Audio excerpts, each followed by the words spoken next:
en direct de Montréal et je vous propose ce Facebook Live que j'avais annoncé sur LinkedIn. Je reprécise le cadre. Donc je suis donc députée pour la 11e circonscription des Français à l'étranger, cette grande circonscription qui va de la Russie à la Nouvelle-Zélande en passant par les différents pays d'Asie. Et j'ai une mission qui m'a été confiée par le Premier ministre en janvier dernier et qui vise à remettre à plat un certain nombre de dispositifs, d'en comprendre les ressorts, les mécanismes, les rationnels, et au sujet de la fiscalité, de la protection sociale, des démarches administratives et leur simplification, et puis il m'a également d'étudier le cas du retour en France.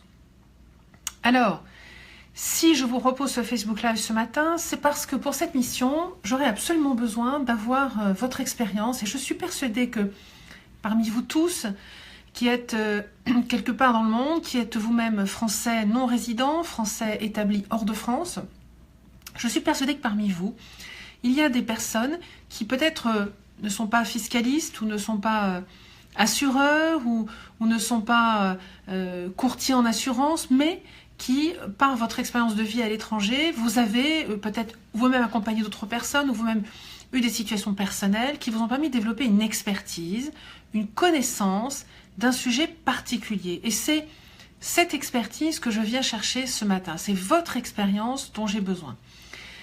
Ce matin, je voudrais me consacrer essentiellement à la fiscalité des non-résidents.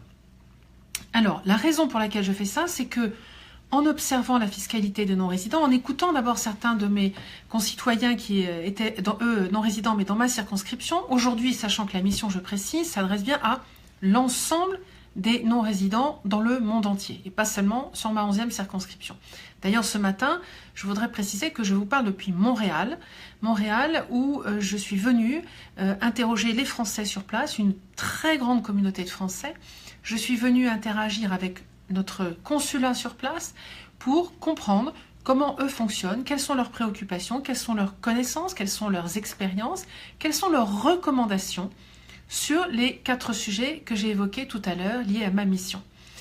Et la fiscalité ce matin, donc pour vous expliquer un petit peu ce que j'ai fait jusqu'à présent, je ne suis pas fiscaliste. Au départ, j'ai une formation de médecin, je suis médecin généraliste avec une forte appétence pour l'explication, la pédagogie, la communication et l'intégrité scientifique. Et partant de ce que je suis, de mon parcours, j'ai d'abord cherché à comprendre ce qu'était cette fiscalité. Alors par exemple, j'ai interrogé de nombreux acteurs, des fiscalistes, des intervenants dans des grandes banques, évidemment des responsables de la direction des finances publiques, le centre des impôts des non-résidents, la direction de la sécurité sociale. Enfin, j'ai un peu plus d'une trentaine d'auditions à mon actif. Et la première étape pour moi consistait à demander, à leur poser la question, pouvez-vous m'expliquer ce qu'est la fiscalité d'un non-résident, qu'est-ce qui le touche et quel est le rationnel derrière ça? Mon hypothèse de travail, c'est que peut-être que derrière certains des dispositifs existants, le rationnel a été conçu à une époque où il se justifiait. Il y avait des contextes qui ont amené à prendre telle ou telle disposition. Et puis, aujourd'hui, la façon dont nous sommes établis hors de France a changé. Ça n'est plus tout à fait la même. Aujourd'hui, par exemple, nous avons beaucoup moins de Français qui partent avec ce qu'on appelle un contrat d'expatrié. Et en revanche, beaucoup plus qui partent, donc appuyés, pardonnez-moi, je termine mon idée, appuyés par une entreprise, accompagnés par une entreprise. Aujourd'hui, nous avons beaucoup plus de nos ressortissants qui partent seuls, qui ont un projet de travail, qui peut devenir ensuite un projet de vie, un projet qui à l'époque était une expérience à l'étranger, qui devient un projet d'émigration à l'étranger. Et puis nous avons aussi des personnes qui sont parties avec une entreprise, qui choisissent de la quitter pour créer leur propre activité. Nous avons des personnes qui partent comme étudiants et qui deviennent jeunes professionnels à l'étranger. Nous avons des gens qui sont partis en famille avec un conjoint étranger dans le pays du conjoint et puis qui finalement au bout de quelques années choisissent de compléter leur parcours professionnel par une expérience en France et ils reviennent. Donc les parcours sont vraiment infiniment variés et il est loin le cas où à chaque fois il y a une entreprise derrière tous ces projets. Très loin. Donc tout ça, ça nécessite de comprendre comment nous partons, comment nous choisissons de rester, comment nous décidons de rentrer éventuellement, temporairement ou pour plus longtemps. Ce qui est important aussi de comprendre, c'est que dans tout projet de vie, on voit bien que lorsque nous sommes par exemple en France et que nous sommes, je ne sais pas, résidents à Bordeaux, et puis nous décidons, nous avons une proposition, une opportunité professionnelle qui nous emmènerait à Strasbourg, on ne va pas partir en claquant des doigts comme ça, ah oui tiens très bien, je prends mon billet et je m'en vais à Strasbourg. On va réfléchir, on va se poser des questions. Alors c'est sûr que de France à France, c'est un petit peu plus simple. On est chez nous, on parle notre langue, on connaît les mécanismes, les impôts qu'on soit à Bordeaux, à Strasbourg, c'est les mêmes. La protection sociale à Bordeaux, à Strasbourg, c'est la même. On va changer de caisse de sécurité sociale, mais en gros le système est le même, on n'est pas dépaysé. Quand on part à l'étranger, je le vois parmi les jeunes, ceux qui ont une petite trentaine d'années, beaucoup partent en fait sans prendre le temps d'interroger tout ce qui existe. Alors, certains vont quand même se soucier de leur assurance maladie, mais si je parle de la fiscalité comme aujourd'hui, il y a des renseignements à prendre avant de partir. On ne peut pas partir comme ça, il y a des produits auxquels on n'a plus droit quand on est à l'étranger. J'ai appris par exemple ici qu'à Montréal, au Canada, les Canadiens ont un regard sur les assurances vie détenues dans un pays tiers qui n'est pas du tout celui que nous avons en France. Ceci a des conséquences, ceci peut amener certains d'entre nous à dire puisque dans ces conditions-là, moi je ne veux pas être soumis à la fiscalité canadienne, donc je décide de liquider mes assurances vie en France avant de partir. Évidemment, ceux qui ne prennent pas le temps de se renseigner pour savoir ce qu'on a le droit ou le devoir de faire avant de partir, peuvent se retrouver dans des situations sans l'avoir cherché d'illégalité par rapport au pays dans lequel ils se trouvent ou par rapport à la France. Donc c'est important de bien comprendre quelle est la fiscalité du pays que nous quittons, si c'est la France, la fiscalité du pays dans lequel nous arrivons, et voir quelles sont les conséquences que cela peut avoir sur les produits que nous détenons, sur les biens que nous possédons, et voir comment nous devons gérer tout cela. Alors, quand je raconte tout ça, on se dit, oh là là, c'est comme si elle parlait de patrimoine très compliqué. Mais non, pas du tout. Je parlais juste de l'assurance vie. Il y a beaucoup de Français qui ont ouvert une assurance vie. En France, eh bien, pour reprendre cet exemple du Canada, en France, les assurances vie, nous avons des produits qui font que pendant un certain nombre d'années, même si à l'intérieur de notre paquet assurance vie, nous avons des plus-values qui sont virtuelles, nous ne les exerçons pas, nous ne percevons aucun argent, mais virtuellement on voit, d'ailleurs nos banques ont beaucoup de plaisir à nous envoyer ces tableaux récapitulatifs qui nous permettent de voir la progression de notre avoir, de notre encours, mais nous ne touchons rien, donc la France ne nous impose pas, il n'y a pas de fiscalité sur cette plus-value qu'on observe sur le papier, mais qui est tout à fait virtuelle puisqu'on n'a pas touché d'argent. Eh bien le Canada ne le prend pas comme ça et considère que toutes ces assurances vie dans un pays tiers, par exemple en France, là, la plus-value qu'on peut voir virtuelle, encore une fois, qui est juste un chiffre sur un papier, mais qu'on n'a absolument pas vu tomber dans notre compte en banque, cette plus-value, les Canadiens décident de l'imposer tous les ans, au titre d'un revenu. Il est virtuel, il est fictif ce revenu, mais les Canadiens l'imposent. Donc évidemment, ça change tout à fait la rentabilité du produit, ça change la perspective qu'on a envie de lui donner, le souci qu'on avait de mettre dedans. Donc, on peut être amené à se dire, écoutez, dans ces cas-là, moi, je vais liquider mon assurance vie. Et si on oublie de le faire, si on oublie de signaler aux autorités canadiennes, aujourd'hui, avec les échanges automatiques d'informations entre autorités fiscales, les Canadiens finiront par le savoir et pourront rétroactivement imposer les plus-values fictives et puis ajouter à cela des pénalités. Donc, vous voyez que la fiscalité, c'est un sujet complexe. Alors, dans le cadre de cette mission qui m'a été confiée le 19 janvier, qui se termine le 1er juin, il est évident que je ne peux pas matériellement aller prendre une par une toutes les conventions fiscales pour essayer de chercher dans ces conventions les particularités, les peut-être aberrations, les blocages, les choses qui posent problème.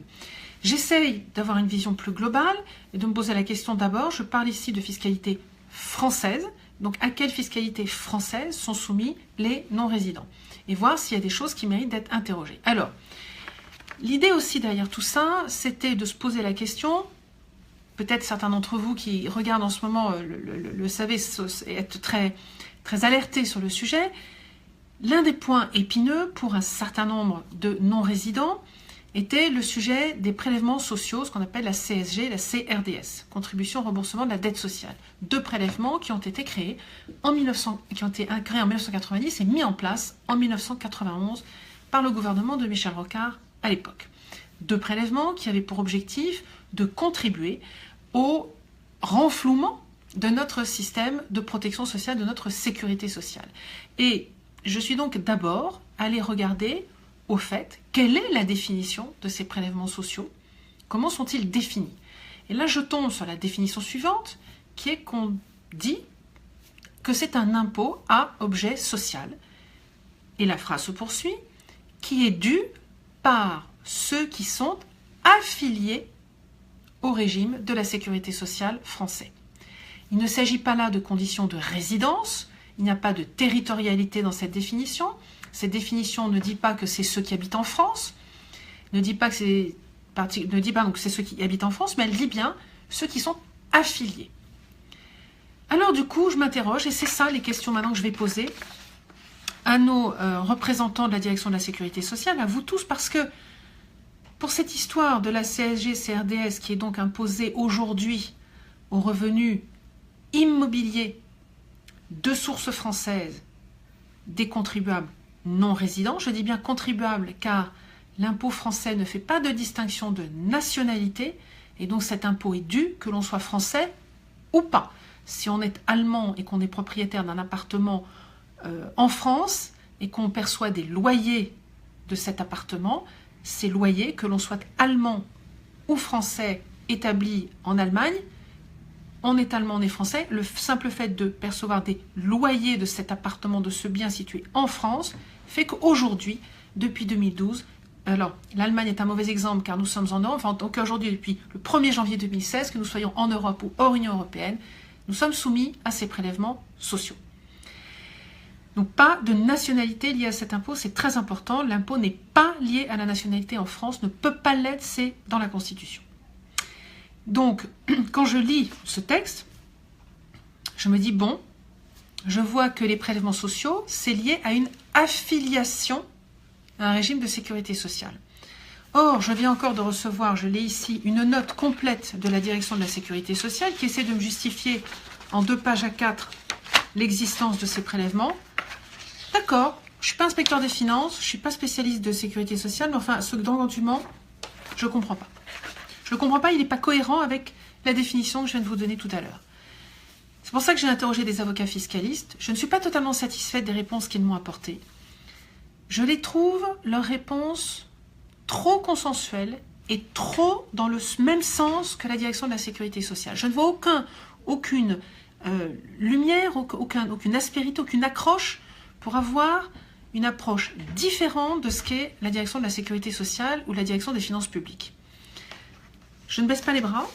Si certains d'entre vous ont également une lecture différente, et là, vous voyez ce que je vous ai dit, un prélèvement qui est destiné à renflouer le système de sécurité sociale pour ceux qui y sont affiliés.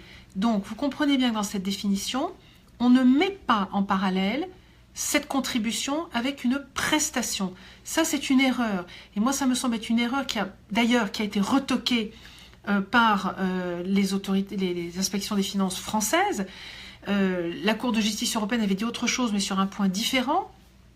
Mais il ne s'agit pas d'avoir une contribution contre prestation, c'est pas ça. C'est une erreur de dire ça. C'est bien pour ça que, à l'heure actuelle, les finances publiques, le fisc français s'arc-boutent là-dessus en disant non, c'est pas une contribution, c'est un impôt. Effectivement, c'est un impôt, mais c'est un impôt qui est prévu pour ceux qui sont affiliés, pour ceux qui ont des prestations. C'est ça la définition de cet impôt. Ça n'est pas un impôt contre prestation, c'est un impôt pour ceux qui reçoivent des prestations. C'est tout à fait différent. Donc l'argument que certains d'entre nous ont utilisé, que des fiscalistes ont utilisé, qui est de dire « moi je ne veux pas le payer parce que je ne reçois pas de prestations », n'est pas juste. À mon sens, il n'est pas juste. Ce qu'on peut dire, c'est que cet impôt, je le dois parce que je suis affilié, ou cet impôt, je ne le dois pas parce que je ne suis pas affilié. Ça me semble être ça, le raisonnement juste. Donc, si certains d'entre vous ont étudié le sujet de près, l'ont creusé, je serais intéressée de savoir quel est votre regard, quelle est votre analyse, et si vous avez peut-être encore un regard différent de ce que je viens de vous exprimer concernant les prélèvements sociaux.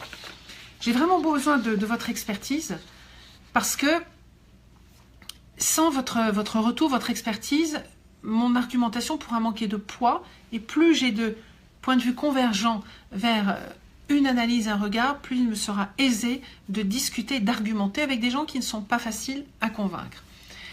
Alors, on me pose la question, c'est un impôt, pourquoi sommes-nous imposés sur cet impôt? Alors ça, c'est un point très juste, et on voit bien que là aussi, Un autre point épineux de ce prélèvement, on va dire, c'est que selon le pays dans lequel on se trouve, je prends l'exemple des États-Unis, les États-Unis considèrent, dans le cadre de la convention entre la France et les États-Unis fiscale, ils considèrent que ce prélèvement n'est pas un impôt. Et résultat, quand on recalcule leur impôt américain, ils sont censés, pour calculer l'impôt américain, enlever tout l'impôt déjà payé en France. Sauf que comme les Américains considèrent ce prélèvement comme une contribution, et pas comme un impôt, ils n'enlèvent pas cette contribution de l'impôt déjà prélevé. Et résultat, les Français se retrouvent deux fois, ou les contribuables qui sont soumis à ce prélèvement social français se retrouvent doublement pénalisés. Avec, en France, ce prélèvement qui, pour une partie, on va parler ça en tout cas pour les revenus fonciers, n'est absolument pas déductible de l'impôt, et pour les Américains non plus. Donc on est doublement pénalisé. Un point aussi important sur ces revenus immobiliers, que ce soit en France ou en résident ou en non-résident, il n'y a pas de partie de cette CSG qui soit déductible ou non déductible, comme on le voit sur les revenus d'activité. Les actifs, ceux qui touchent un salaire, ont une partie de cette CSG qui est déductible du revenu imposable et une partie qui ne l'est pas. Cette particularité n'existe pas pour les revenus fonciers, que ce soit les résidents ou les non-résidents. Donc de toute façon, le montant prélevé de cette CSG est intégré au revenu imposable. Donc voilà ce que je voulais vous exposer pour ces prélèvements sociaux. Donc encore une fois, je suis demandeuse de témoignages, d'expérience, d'expertise. Si vous avez par exemple été en contact, vous avez actuellement un dossier qui est en cours de traitement chez un avocat fiscaliste et qui a un regard différent, s'il vous plaît, mettez-moi en contact avec cet avocat fiscaliste. J'ai déjà contacté trois cabinets. Si le cabinet que vous me proposez est un de ceux que j'ai déjà contactés, je ne les recontacterai pas, mais je suis sûre qu'il y a beaucoup de cabinets d'avocats qui ont travaillé sur le sujet et ça m'intéresserait d'avoir peut-être un point de vue différent de ce que j'ai eu jusqu'à présent, car encore une fois, les cabinets que j'ai rencontrés ont tous un point de vue « Ah, mais l'État français perdra un jour ». Mais oui, mais sauf qu'aujourd'hui, l'État français n'a toujours pas perdu. L'État français a toujours réussi à trouver une solution pour se sortir de cet imbroglio. Donc ça prouve bien que l'argumentation mise en face, elle va pas, elle tient pas la route. Ça suffit pas de dire l'État va perdre. Parce qu'aujourd'hui, que se passe-t-il? L'État, il joue la montre. Il joue la montre et il se dit de toute façon, au bout de tant d'années, il y a prescription, on n'en parlera plus, j'aurai plus rien à faire. Aujourd'hui, 2018, où en sommes-nous? Il y a donc un certain nombre de contribuables au sein de l'Union européenne qui ont pu obtenir le remboursement des sommes prélevées entre 2012 et 2015. Pourquoi 2015? Parce qu'à partir du 1er janvier 2016, tour de passe-passe, la CSG, pour l'ensemble des prélèvements CSG, pas seulement pour les non-résidents, mais pour les résidents également, quel que soit le revenu sur lequel ce prélèvement a été effectué, cette CSG a été fléchée vers un fonds dit non contributif. Un fonds notamment qui contient une partie de solidarité vieillesse. Et de ce fait, s'est trouvé autorisé à être appliqué à tout le monde sans distinction de résidence et de statut de résident ou non résident. Ça, c'est un petit tour de passe-passe et qui pose quand même un problème constitutionnel, car en finances publiques, l'impôt ne peut pas être fléché. Vous recevez, enfin peut-être pas pour vous, mais pour ceux qui sont résidents en France, quand on reçoit la déclaration de revenus annuelle, on a souvent des petits camemberts ou des flèches qui nous indiquent, ben voilà, l'année dernière, votre impôt, il a servi à financer à tant de pourcents l'école, à tant de pourcents l'hôpital, à tant de pourcents les routes, à tant de pourcents l'armée, à tant de pourcents, etc. C'est juste une indication pour dire un peu à quoi l'État utilise l'impôt qu'il a collecté. Mais on ne peut pas dire que l'impôt sur le revenu de monsieur machin va servir à financer ça ou ça. Ça n'est pas possible. Et donc, en finances publiques, on ne peut pas flécher l'impôt et dire cet impôt-là que je vais prélever, il sera fléché vers ça. Parce que là, il s'agit d'un impôt qui concerne tous les contribuables. Le jeu des exemptions, des exonérations peuvent faire que certains y sont soumis ou pas, mais l'impôt, sa définition est prévue pour tout le monde. Contrairement à une taxe qui, elle, peut être fléchée. La taxe sur le tabac, la taxe sur l'essence, ça, ce sont des produits qui sont fléchés et qui, dès le départ, sont en fait soumis à certains types de population. La taxe sur le tabac, c'est ceux qui fument, c'est pas tout le monde. La taxe sur l'essence, c'est ceux qui conduisent des véhicules, c'est pas tout le monde. C'est pour ça qu'on appelle ça une taxe et que ça n'est plus un impôt. Si on prend l'exemple de la TVA, qui a le nom de taxe quand même, tout le monde la paye, au gré de sa propre consommation. Donc chacun contribue plus ou moins, mais cette TVA n'est pas fléchée non plus. On ne va pas vous dire la TVA servira à telle ou telle utilisation.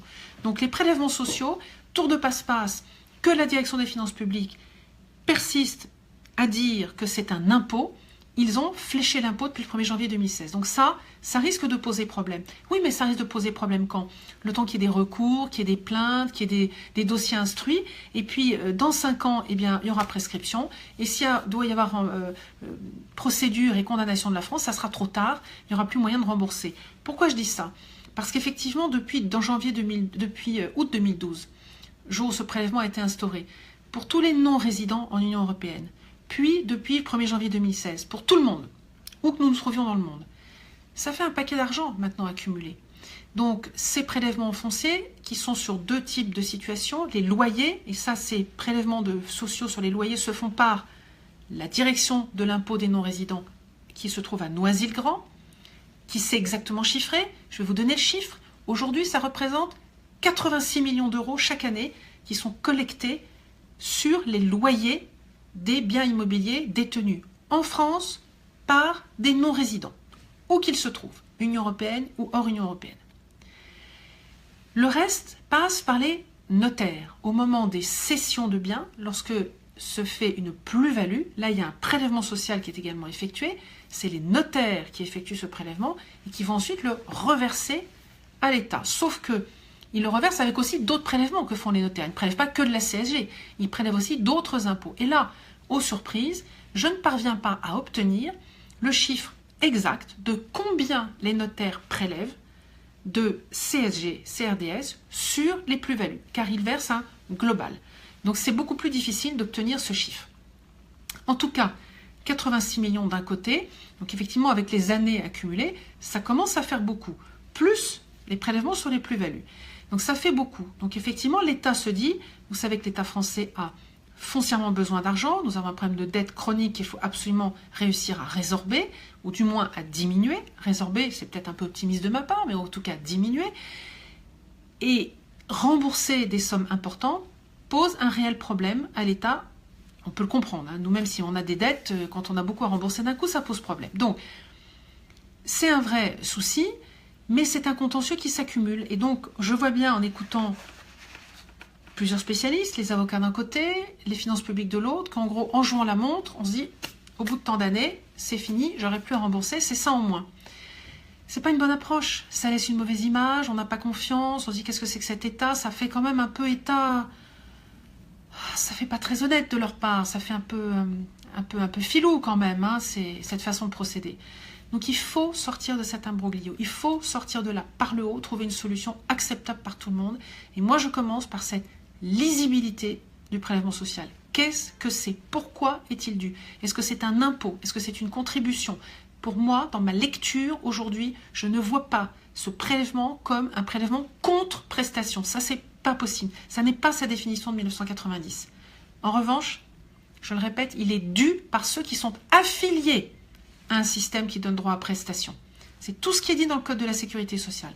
Alors évidemment, vous me direz, est-ce qu'il n'est pas écrit? Ça ne veut pas dire que ceux qui ne sont pas affiliés ne le doivent pas. Non, mais ceux qui sont affiliés le doivent, ça c'est sûr. Pour les autres, il y a un vide. Ça n'est pas écrit. D'accord. Bon, je ne vais pas donner des idées à ceux qui n'en ont pas besoin aujourd'hui. Donc, encore une fois, votre expertise, votre regard sur ce prélèvement me sera extrêmement utile. Donc, je vous rappelle, je crois que ça a été indiqué là, l'adresse pour envoyer des informations et des témoignages et votre expertise, mission, au singulier, mission@annegenotet.fr. J'attends vos retours jusqu'au 30 avril. Après quoi, je vais passer en phase de proposition. Donc ça, un premier point dont je voulais absolument vous parler, les prélèvements sociaux sur les revenus immobiliers. Un problème non résolu, mais vous avez compris que ça m'intéresse beaucoup et que je ne baisserai pas les bras.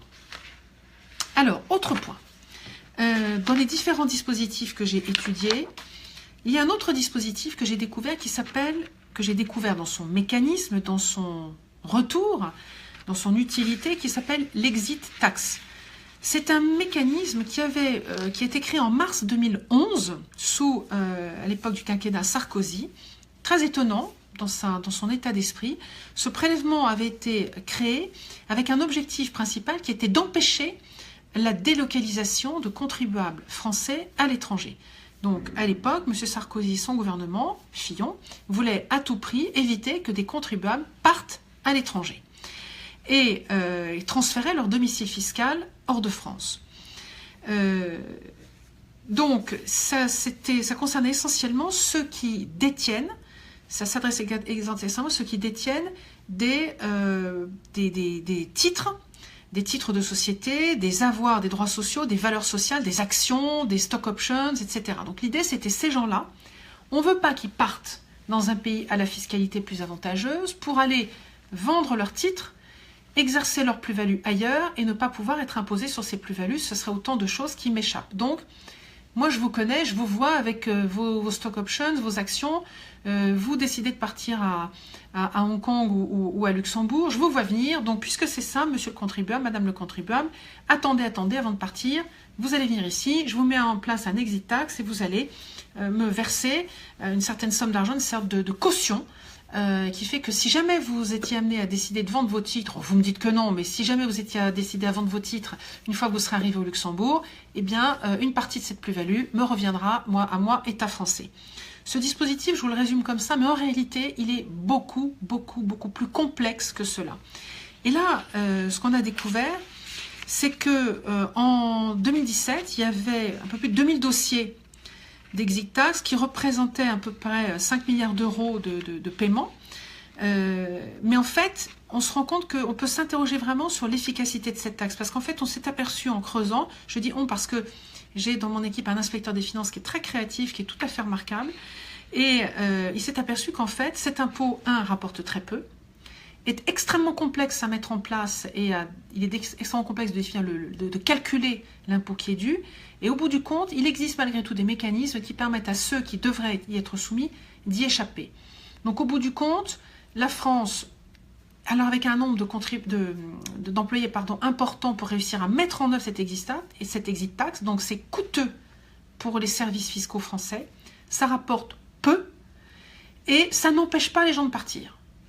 Alors franchement, quand vous voyez ces trois conditions, on peut vraiment se poser la question de l'intérêt de cette taxe. Donc, je continue à creuser le sujet, je continue à interroger les services fiscaux et la direction des finances publiques pour voir quelle est la pertinence, quel était le rationnel.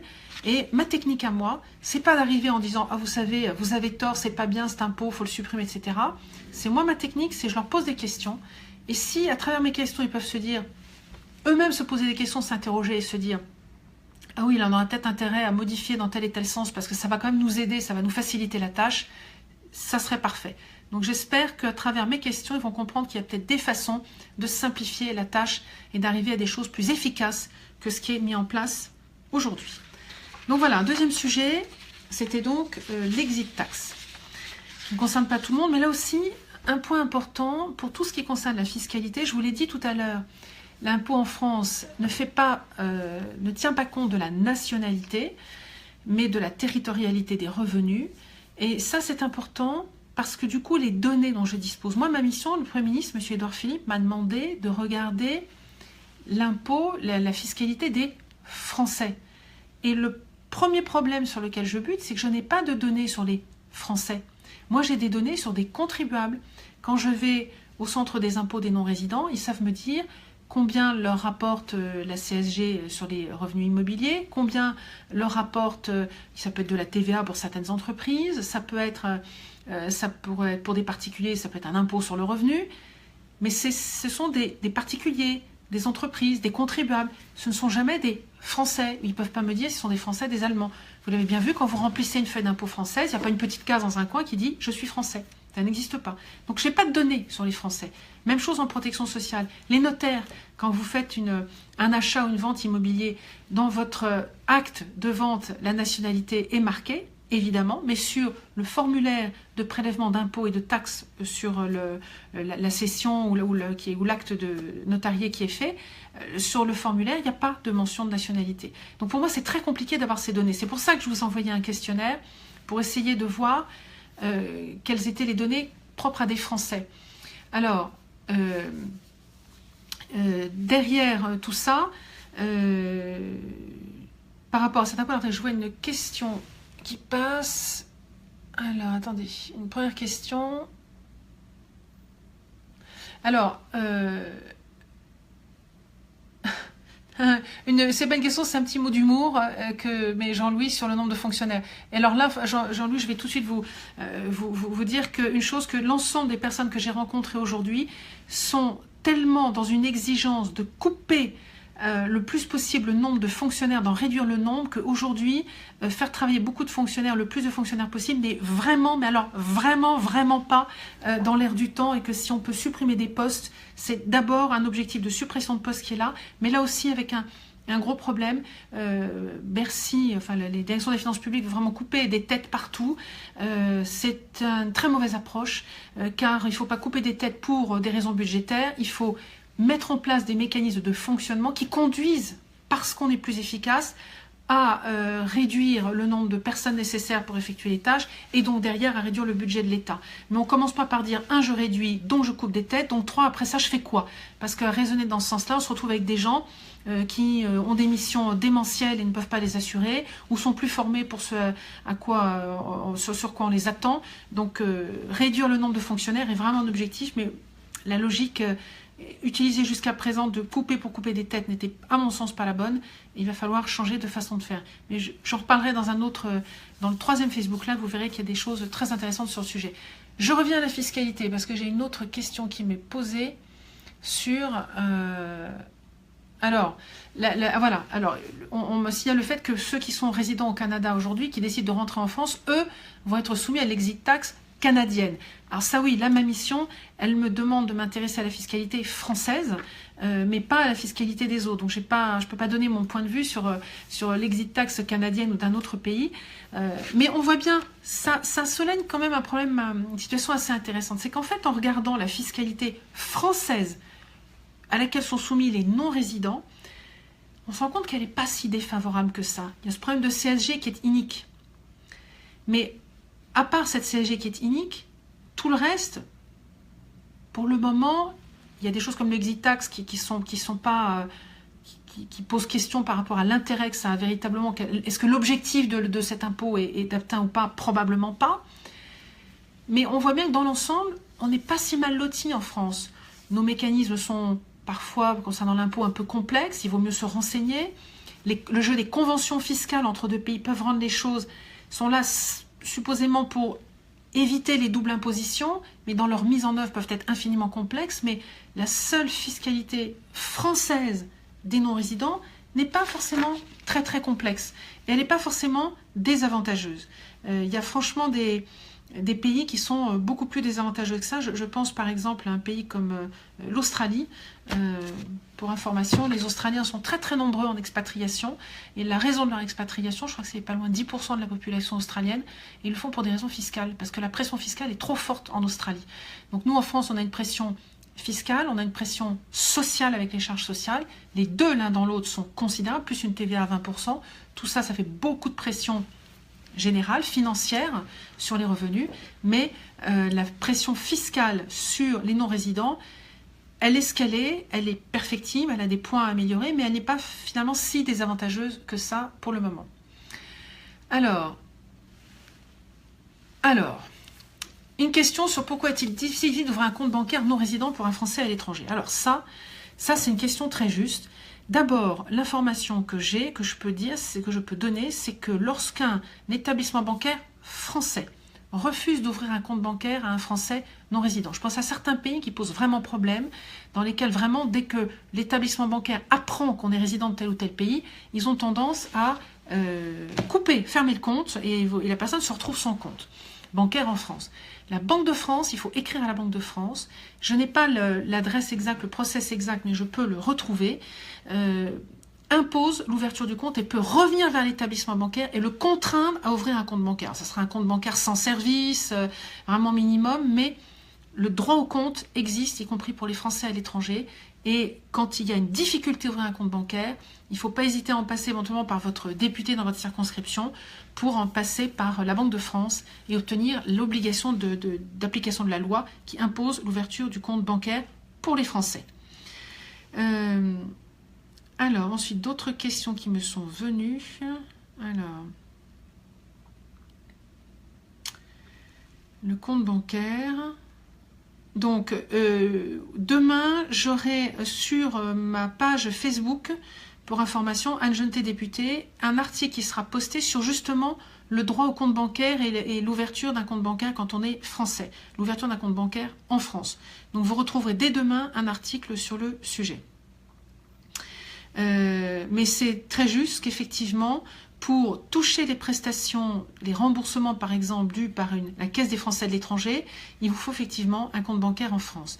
Ça, c'est un vrai souci, parce que si vous étiez en Europe, la CFE pourrait faire un versement, parce qu'il n'y a plus de frais bancaires, interbancaires au sein de l'Union européenne, mais hors Union européenne, il reste des frais, c'est pour ça que ces organismes ne sont pas enclins à verser les prestations directement sur un compte à l'étranger.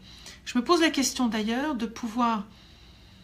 de voir si on pourrait mettre en place des mécanismes. Il faudrait que j'interroge la CFE pour cela, je peux tout à fait le faire, pour passer par des organismes, des mécanismes de type TransferWise, société privée qui se charge d'envoyer de l'argent dans le monde entier, qui a des frais tout à fait raisonnables.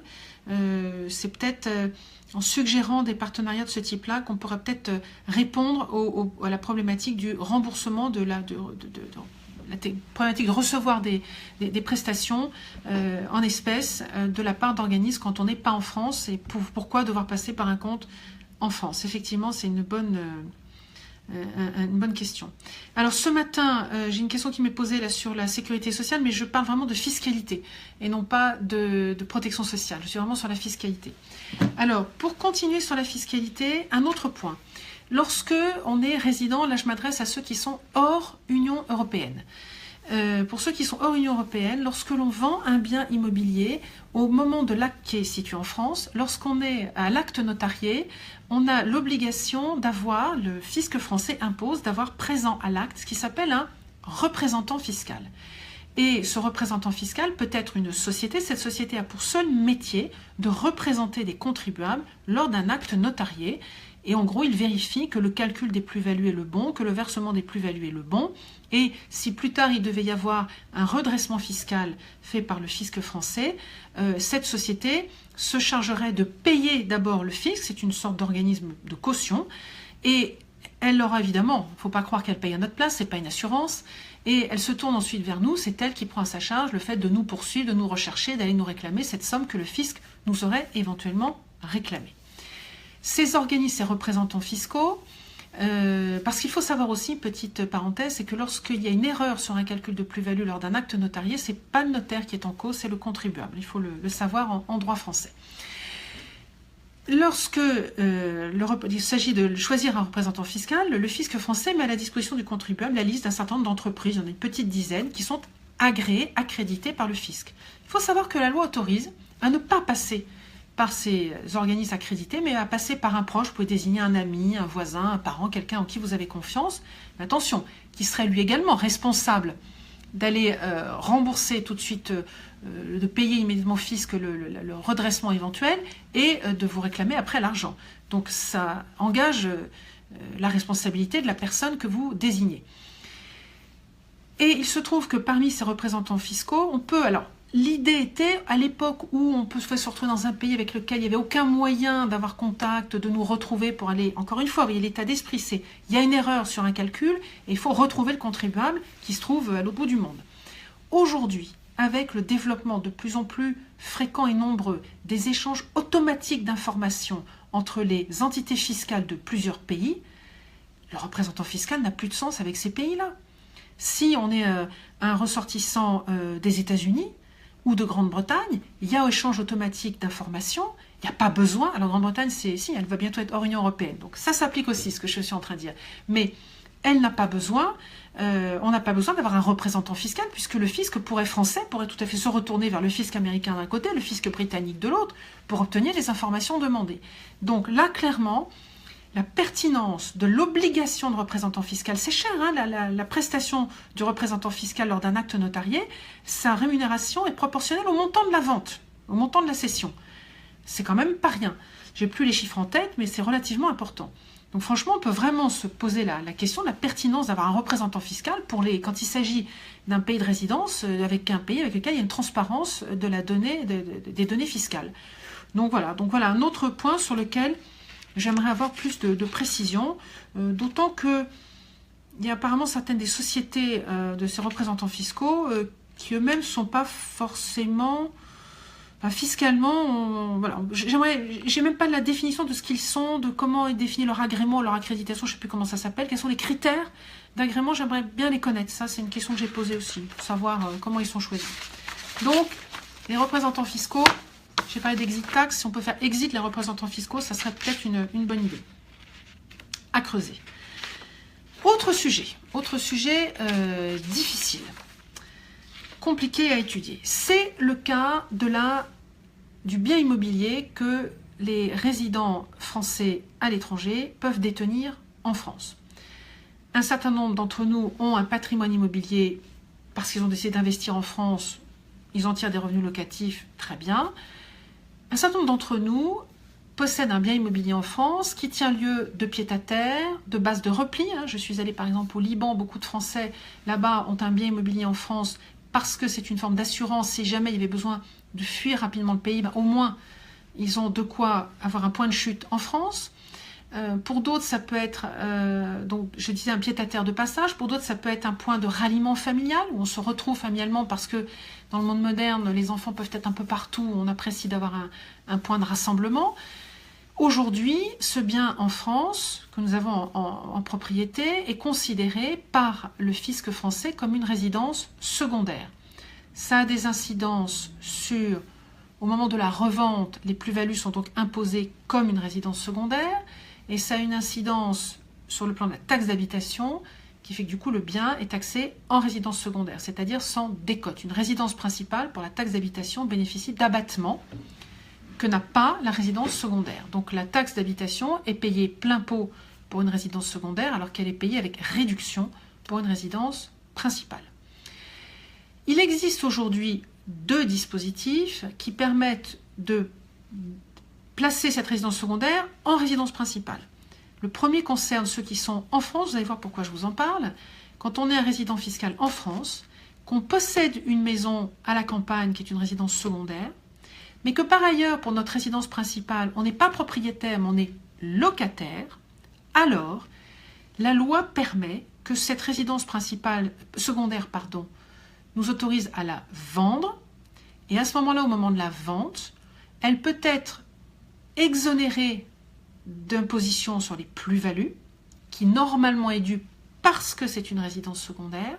Eh bien, le fisc peut dire non, je vais être gentil avec vous, je ne vous prendrai pas d'impôt sur vos plus-values parce qu'en revanche, en contrepartie, je vous demande que le produit de la cession, vous alliez l'utiliser dans alors il y a un délai, je crois que c'est 5 ans, à vérifier, je vous demande de réinvestir cet argent dans votre résidence principale.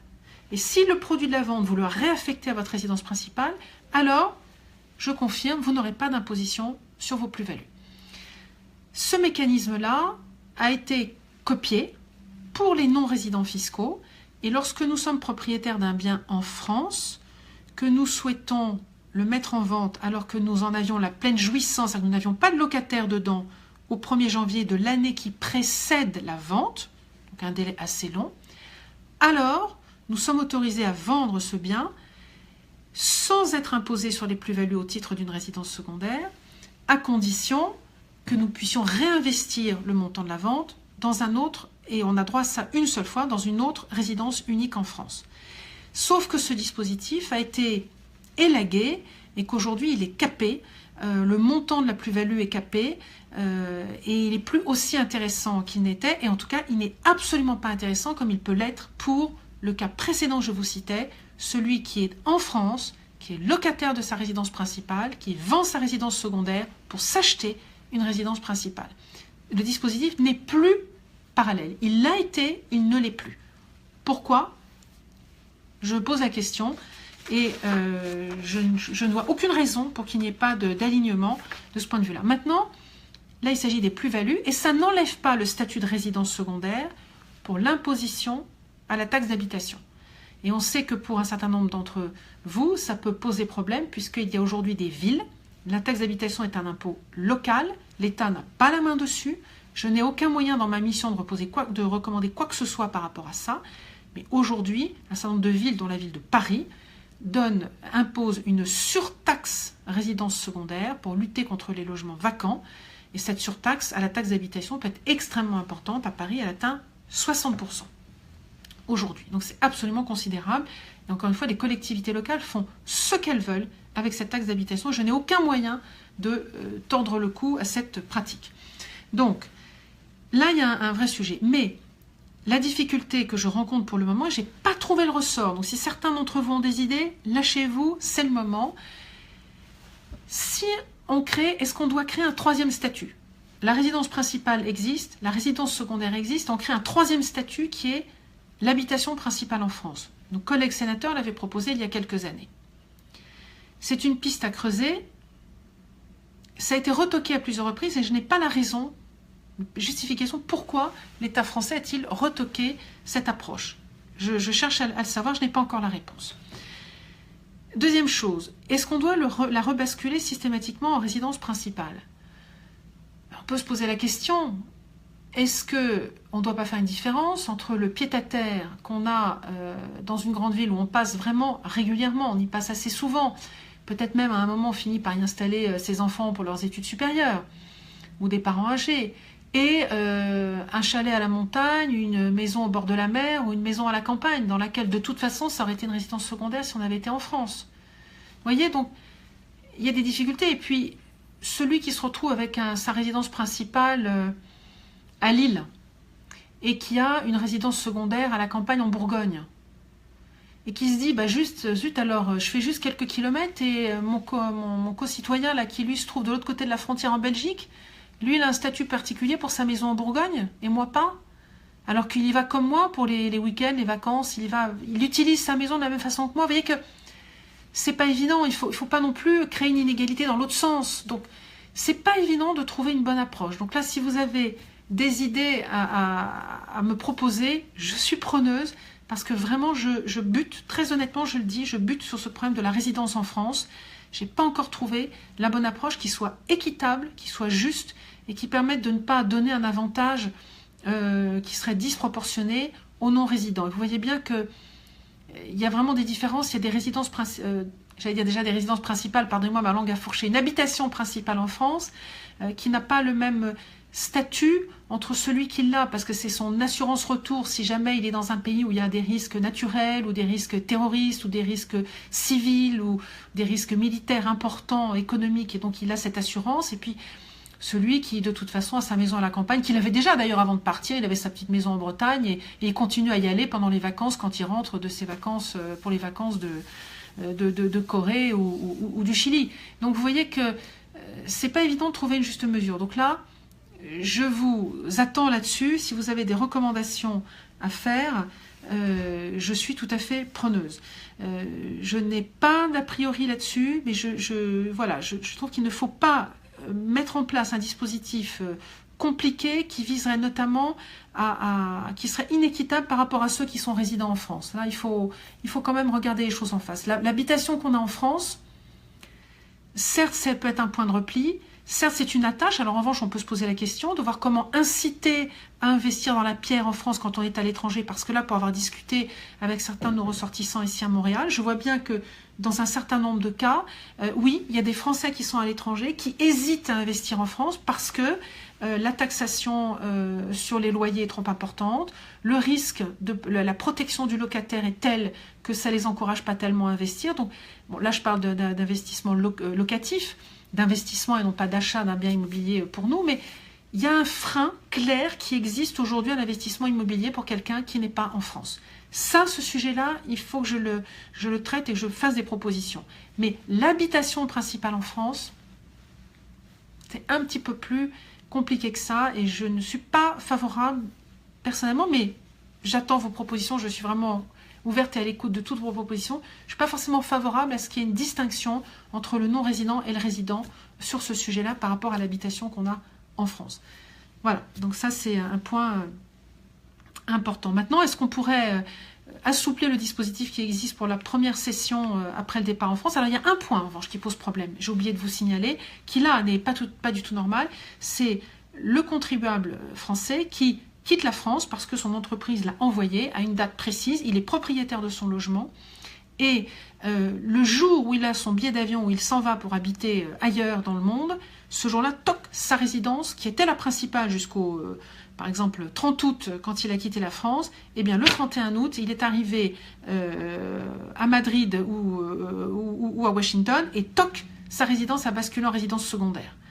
Donc là, il y a quelque chose... Or, on voit bien qu'il a besoin d'utiliser son logement jusqu'au bout, et que le temps qu'il le mette en vente, il faut un certain temps, et le temps que la promesse de vente soit signée, et puis l'acte de vente soit signé, s'il décide de le vendre, il est lourdement pénalisé, il bascule automatiquement en résidence secondaire, alors qu'il avait peut-être son bien en résidence principale depuis quelques années. Donc là, il y a un point à lever, et il faut trouver un dispositif qui permette à ceux qui, au moment où ils quittent la France, de pouvoir vendre leurs biens au titre de la résidence principale, comme ça l'était jusqu'au jour de leur départ. Il faut donner un délai suffisant pour permettre la vente après le départ de France. Donc là il y a un vrai sujet. Ce qui me manque encore à étudier, c'est le cas de l'imposition sur les revenus. Donc aujourd'hui, l'imposition sur les revenus fait que il y a la base imposable, c'est l'ensemble des revenus. Alors il faut savoir que c'est l'ensemble des revenus de sources françaises et étrangères, mais ensuite c'est les conventions fiscales qui font qu'on enlève en général les revenus de sources étrangères, on ne garde plus que les revenus de sources françaises. Et quand on est non-résident, on n'a pas d'abattement, on n'a pas de charge, on n'a pas de déduction pour charge, on n'a pas de réduction de l'impôt non plus, et on n'a pas non plus la progressivité du barème de l'impôt.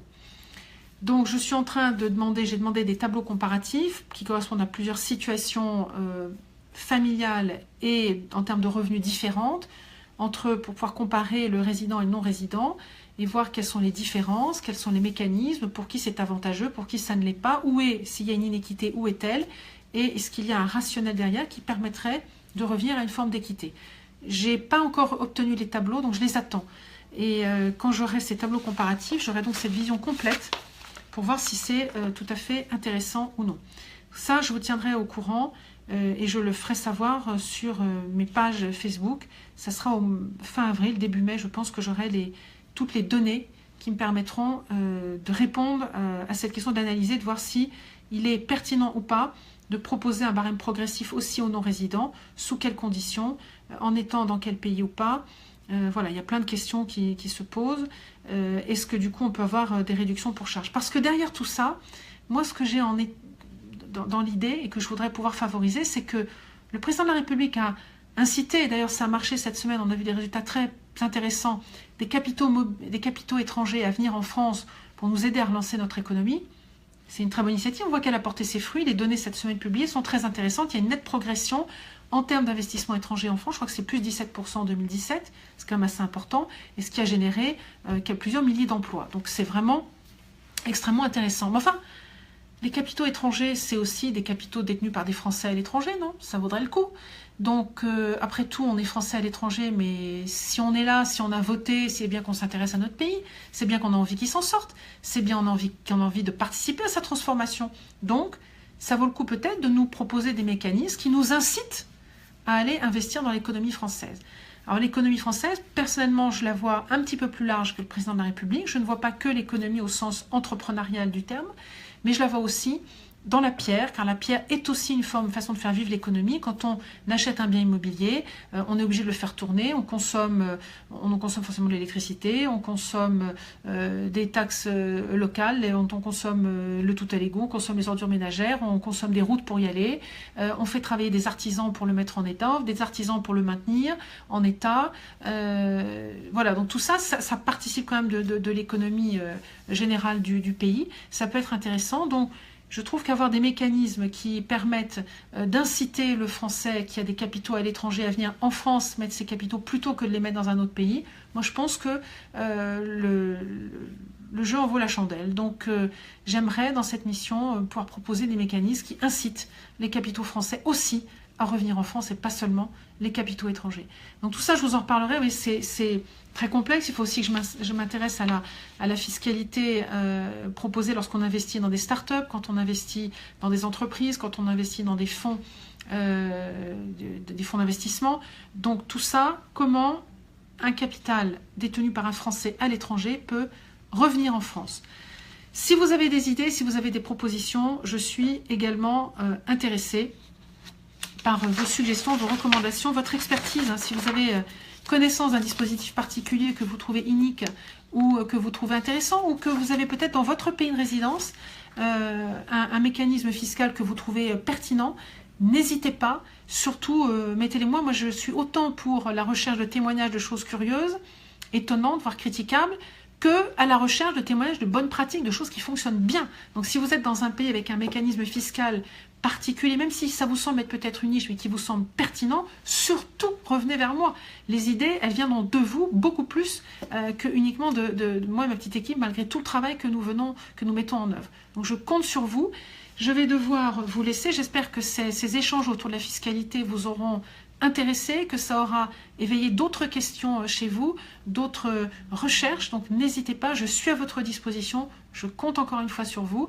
Je vous donne rendez-vous maintenant la semaine prochaine pour un autre Facebook Live, toujours lié à cette mission. Et là, cette fois-ci, je parlerai plus spécifiquement de la protection sociale, comment accompagner nos ressortissants français, avec quelle protection sociale pouvons-nous leur proposer, sachant que la protection sociale n'a pas forcément la même définition selon les pays. En France, que veut dire protection sociale? Elle veut dire assurance maladie, elle veut dire retraite, elle veut dire maternité, avec la maladie et la maternité, je l'avais oublié. Elle veut dire également accident du travail, indemnisation en cas d'accident du travail. Et enfin, elle veut dire chômage et perte d'emploi. Donc 4 points de la protection sociale. Donc ces 4 points, je l'aborderai la semaine prochaine. Et je vais finir évidemment sur le mot qui m'est mis par Jean-Louis, et il a raison, Jean-Louis, c'est un problème qui m'est souvent revenu, je suis absolument d'accord. La difficulté de la fiscalité des non-résidents, la fiscalité française des non-résidents, c'est l'état d'insécurité fiscale. Il est clair que la façon dont procède l'État français, qui est de sans arrêt modifier sa fiscalité, on modifie le taux, on modifie le prélèvement, on modifie la durée, on modifie le plafond, on modifie l'abattement, on passe son temps à modifier des choses, ça génère un climat d'insécurité fiscale qui n'est pas de nature à créer une confiance entre l'État et nos ressortissants à l'étranger. Ça, c'est un vrai problème. Je n'ai pas de solution miracle, sauf à dire arrêtez de nous mettre dans un état d'insécurité. Mais oui, Jean-Louis, je suis absolument d'accord. C'est un vrai souci. L'insécurité fiscale est un problème en France, beaucoup plus que les prélèvements auxquels nous sommes soumis, pris un par un. Merci à tous. Je vous souhaite une très bonne semaine et je vous dis à samedi prochain. Cette fois-ci, samedi prochain, depuis Paris. Au revoir.